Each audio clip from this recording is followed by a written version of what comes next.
Moin and welcome to the links! Today's video is a bit of sorry because you had to wait for so long. And originally I wanted to show you what I turned my first big monster high doll into. And with big I mean something like this, baby! But yeah, I catched a cold and got too sick to work on her, and when I felt better, I burned both my hands. Here you can still see a little of the burning. Moreover, university needed some attention and it was really a struggle to finish my project. I have this schedule for myself that I want to upload 2 videos a month, but the days passed by and I couldn't see myself achieving this goal. It made me really sad, especially because you guys are so amazing with your support and it broke my heart to let you wait for so long. So I decided to make a much smaller repaint and save the big doll for the beginning of next year. So instead of the big monster high doll, I'll customize this little Enchantimals doll today.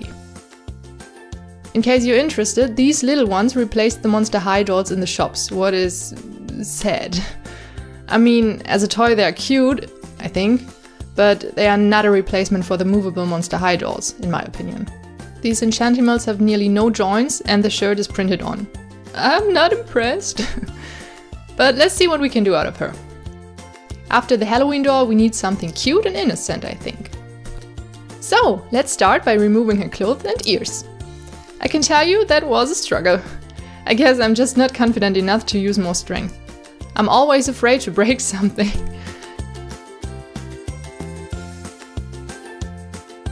So, I used a hairdryer to soften the vinyl and removed the head and ears. Here you can see the holes for her bunny ears. It's a really easy mechanism and pulling them out is no problem. What maybe was a little surprising is the fact that these dolls do not have a neck pack like the Monster High dolls. I guess it's not necessary for this size and good for me because I can't destroy what isn't there. First things first, we need to get rid of a factory paint. I first used my nail polish remover, but then remembered that a friend gave me some acetone, so I wanted to try this. And look how much easier it is. I'll never go back to nail polish remover. After her face was clean, I washed it with warm soapy water and sanded her body with a sandpaper sponge. But before that I had to remove her little bunny tail. Now it was time for some modifications. I know, I said this will be a small repaint, but since I used the Apoxie sculpt, I can't live without anymore. So I removed her ears with a sharp knife and placed some wire inside her head. It's just an ordinary paper clip because I don't have wire.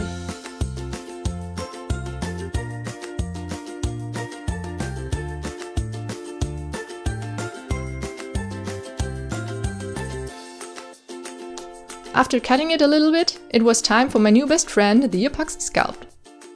I mixed the 2 parts together and placed it onto the wire to form little ears. To be honest, it was a little bit of a struggle to get them right, but I'm still learning and I'm sure I get better in time.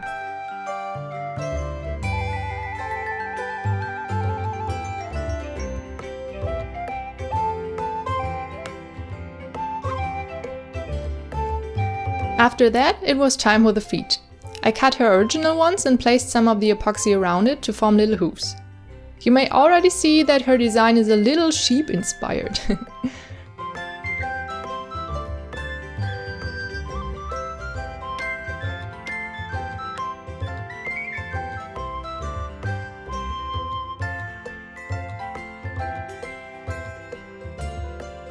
As a last modification, I closed the hole in her back that her bunny tail had left.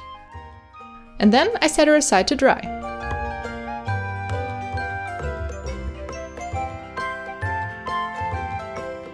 After it all dried, I sanded the mods with my electric nail file to smooth the surface.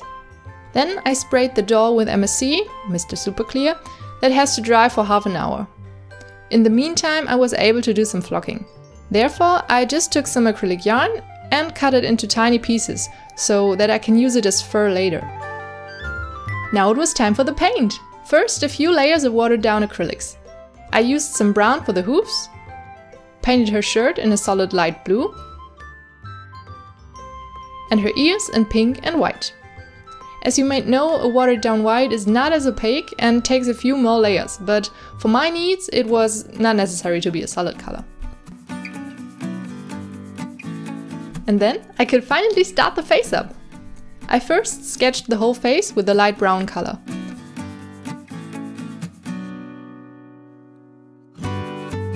After that, I used a pink tone for the waterline of her eyes and a light blue to draw her iris. I wanted her to have a really innocent expression with big blue eyes that may look a little insecure.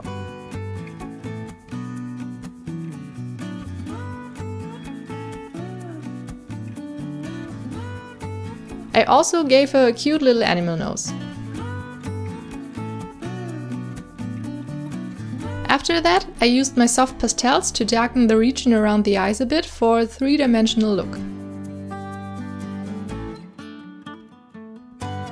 And sketched the eyebrows in a pink tone to match her hair color. I don't know why I always mess it up and paint the inner corner darker instead of lighter, but well, I'm just not good at makeup.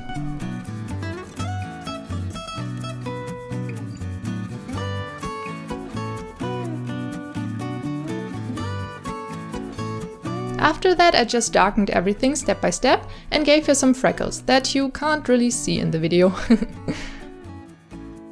The last step was to put the little shine in her eyes. For me, that's the best part of drawing eyes. I also blushed her body a little and sprayed everything with MSC.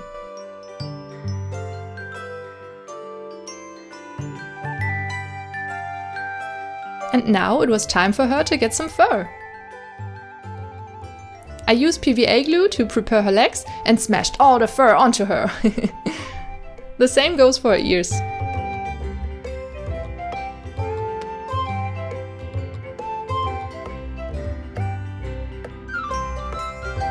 Isn't she cute? She also deserves a little rim in her hair, don't you think? For her dress, I just painted the skirt she came with and glued some extra yarn on the waistband. So all that's left is to put all the parts together. But I quickly realized that the head just wouldn't go back on her body. I heated the plastic, I widened the neck hole with a knife, but nothing worked. I almost cried. Finally, I succeeded after an eternity of softened vinyl with my hairdryer and enough pressure, but sadly I damaged her ears in the process. Lucky for me, they keep holding on to the head because of my wire construction, but the epoxy does no longer stick to the head. But enough of that misery.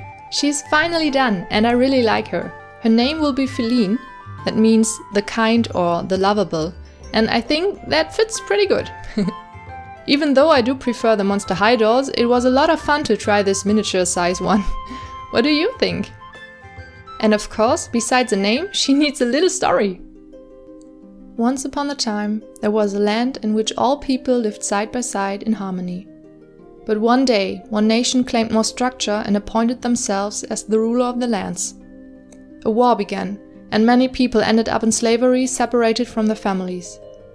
One of them was a very young girl named Philine. She was sold to a noble couple that needed a housemaid. 2 years passed by and the war ended. Philine took that chance to escape from her slavery. She was finally free. Free, but separated from her family and home, without anyone who could help her. She found protection in a small village that was not harmed by war. A friendly old couple took care of her and told her that the village was very famous for selling the most beautiful flowers in the world. Philine took that as a chance to find out where her family was and how she could get there. Therefore, she volunteered to help selling the flowers in hopes she could talk to passengers about her people. Time passed, without any new information about her family, and Philine nearly lost hope until one day a stranger with a greatcoat came to the village. Philine was standing on the market with her flowers when the stranger came closer. It was a woman, with furry ears and hooves instead of feet. As their eyes crossed, they were filled with tears and love. "I found you," she whispered. That was Philine's little story. I hope you liked it. My next project is probably going to be the Christmas doll, so you have to wait again a little longer. But I hope I can find a better upload schedule in the future. This whole YouTube thing is still really new to me, but it's so much fun to share my dolls and their stories with you. Thank you again so much for all your support and patience. And of course, thank you for watching. See you soon. Cheers!